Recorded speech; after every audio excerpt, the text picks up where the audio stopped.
What is aphasia? Frederick L. Darley defines aphasia as an impairment as a result of brain damage of the capacity for interpretation and formulation of language symbols, multimodality loss, or reduction in efficiency of the ability to decode and encode conventional, meaningful linguistic elements, disproportionate to impairment of other intellective functions not attributable to dementia, confusion, sensory loss, or motor dysfunction, and manifested in reduced availability of vocabulary, reduced efficiency in application of syntactic rules, and reduced auditory retention span and impaired efficiency in input and output channel selection. Characteristics of aphasia. Aphasia does not impair a person's intelligence. Aphasia inhibits a person's ability to use or understand words. People who have aphasia have difficulty speaking and finding the right words to complete their thoughts or a sentence. People who have aphasia experience problems understanding conversations, reading and completing written words, writing words, and using numbers. Word finding.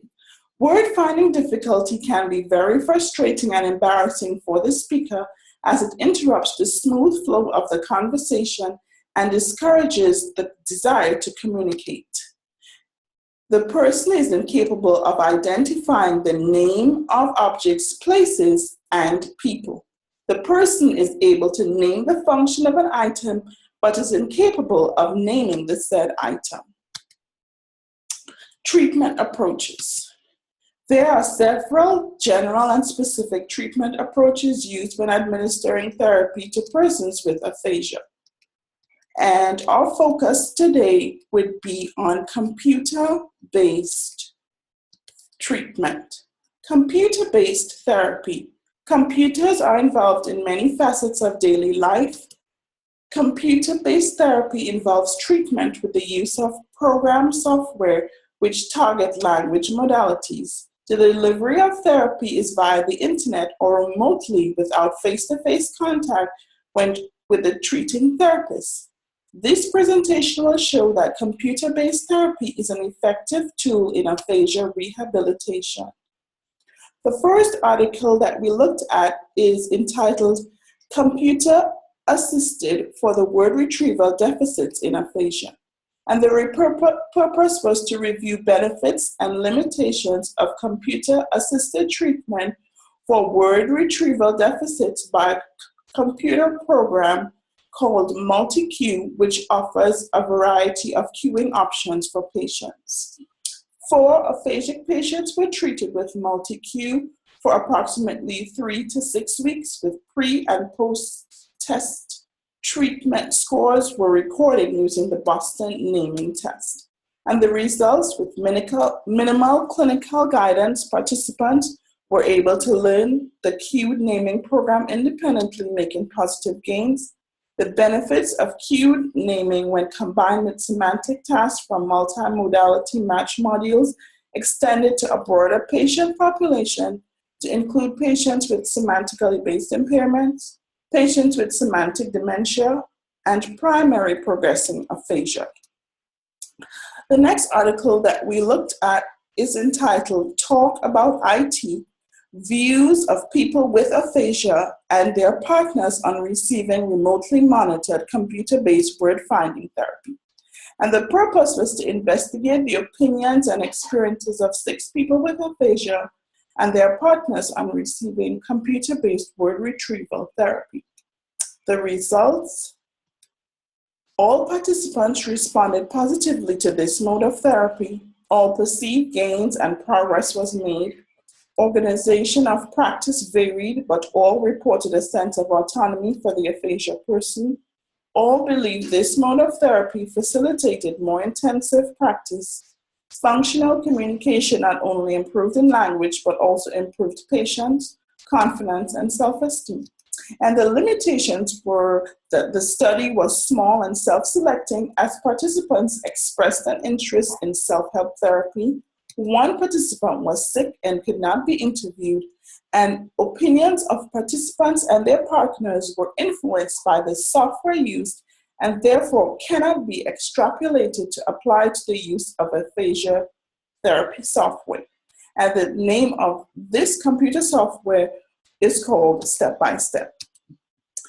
The final article is entitled Video-Based Conversational Script Training for Aphasia, a Therapy Study. And the purpose is to investigate a video-based script training program and positive effects and usefulness of the program. 5 chronic aphasia patients were part of the sample group who were all age 45 years and upward who spoke German. And the results: quality and quantity of production of scripts related to words improved in every patient.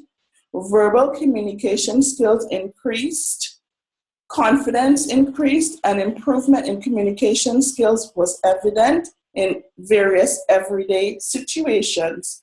And these were highlighted as some of the positive themes. Treatment was found to be effective for the chronic aphasia patient. Improvements in language skills were evaluated to be stable. All patients showed improvements in ATT subtest naming and repetition, whereas performance in subtest reading and comprehension remained the same.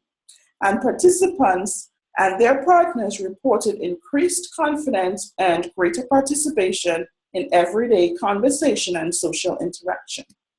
And some of the limitations included that the assessment used in the study to measure improvements found in the clinical setting are transferred to real-life conversation is considered problematic due to a lack of validity and reliability. And the conclusion: chronic aphasia is a lifelong handicap that leads to social isolation, loss of autonomy, and limited participation in social activities. The overwhelmingly positive feedback from small groups using this mode of therapy indicates there is a great potential benefit of increased intensity of practice. Although there is a need for a larger clinical trial over a wider cross-section of the aphasic population, computer-based therapy is a very reliable option for implementation and treatment of chronic aphasia. Computer-based therapy has the potential to ease the burden of speech therapy by automating the most repetitive treatment tasks, which frees the clinician to execute other aspects of clinical practice that are more demanding and require creativity.